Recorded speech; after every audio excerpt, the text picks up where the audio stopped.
Hi friends, ಸುಮಾಸ್ ಕಿಚನ್ಗೆ ಸ್ವಾಗತ. ಇವತ್ತಿನ ದಿನ ನಾವು ಸೌತೆಕಾಯಿ ಕೋಸಂಬರಿ ಹೇಗೆ ಮಾಡೋದು ಅಂತೇಳಿ ನೋಡೋಣ. ಅದಕ್ಕೂ ಮುಂಚೆ ನಮ್ಮ ಚಾನಲ್ನ ಸಬ್ಸ್ಕ್ರೈಬ್ ಮಾಡ್ಕೊಳ್ಳಿ. ಸಬ್ಸ್ಕ್ರೈಬ್ ಮಾಡ್ಕೋಬೇಕು ಅಂದರೆ ಕೆಳಗಡೆ ಕಾಣ್ತಿರೋ ಸಬ್ಸ್ಕ್ರೈಬ್ ಬಟನ್ನ ಕ್ಲಿಕ್ ಮಾಡಿ, ಹಾಗೆ ಪಕ್ಕದಲ್ಲೇ ಕಾಣ್ತಿರೋ ಬೆಲ್ ಐಕನ್ನ ಪ್ರೆಸ್ ಮಾಡಿ.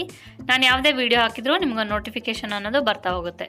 ಈಗ ಸೌತೆಕಾಯಿ ಕೋಸಂಬರಿಗೆ ಬೇಕಾಗಿರೋಂಥ ಇಂಗ್ರೀಡಿಯೆಂಟ್ಸು: ಸೌತೆಕಾಯಿ ಒಂದು 3/4 ಬಟ್ಲಷ್ಟು ಸೌತೆಕಾಯಿ ತೊಗೊಂಡಿದ್ದೀನಿ. ಹಾಗೆ ಕೊತ್ತಂಬರಿ ಸೊಪ್ಪು ಮತ್ತು ಕರಿಬೇವನ್ನ ಸಣ್ಣದಾಗಿ ಕಟ್ ಮಾಡಿ ಇಟ್ಕೊಂಡಿದ್ದೀನಿ. ಸ್ವಲ್ಪ ಖಾರಕ್ಕೆ ಎಷ್ಟು ಬೇಕೋ ಅಷ್ಟು ನೋಡಿಬಿಟ್ಟು ಹಸಿಮೆಣ್ಸಿನ್ಕಾಯಿ ಹಾಕ್ಕೊಳ್ಳಿ. ನಾನು 2 ಹಸಿಮೆಣ್ಸಿನ್ಕಾಯಿನ ಹೆಚ್ಚಿಟ್ಕೊಂಡಿದ್ದೀನಿ.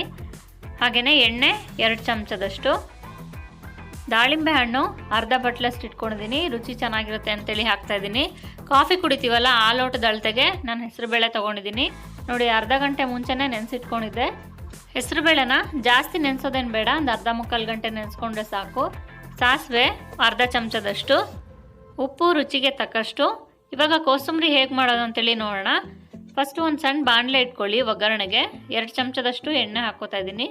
ಎಣ್ಣೆ ಕಾದ್ಮೇಲೆ ಒಂದು ಅರ್ಧ ಚಮಚದಷ್ಟು ಸಾಸಿವೆ ಹಾಕ್ಕೊಳ್ಳಿ. ಸಾಸಿವೆ ಹಾಕ್ಕೊಂಡ್ಮೇಲೆ ಹಸಿಮೆಣ್ಸಿನ್ಕಾಯಿ ಹಾಕ್ಕೋಬೇಕು. ಖಾರ ಜಾಸ್ತಿ ಬೇಕು ಅಂದರೆ ಹಸಿಮೆಣ್ಸಿನ್ಕಾಯಿನ ಜಾಸ್ತಿ ಹಾಕ್ಕೊಳ್ಳಿ. ಒಂದು ಬಟ್ಲಿಗೆ ಹೆಸರುಬೇಳೆ ನೆನೆಸ್ಕೊಂಡಿರೋಂಥ ಹೆಸರುಬೇಳೆನ ಹಾಕ್ಕೋತಾ ಇದ್ದೀನಿ. ಹಾಗೆ ಸೌತೆಕಾಯಿ ಹಾಕ್ಕೊಂಡಿದ್ದೀನಿ. ನೆಕ್ಸ್ಟು ದಾಳಿಂಬೆ ಹಣ್ಣು ಹಾಕ್ತಾಯಿದ್ದೀನಿ. ಎಲ್ಲನೂ ಒಟ್ಟಿಗೆ ಹಾಕ್ಕೋಬೇಕು.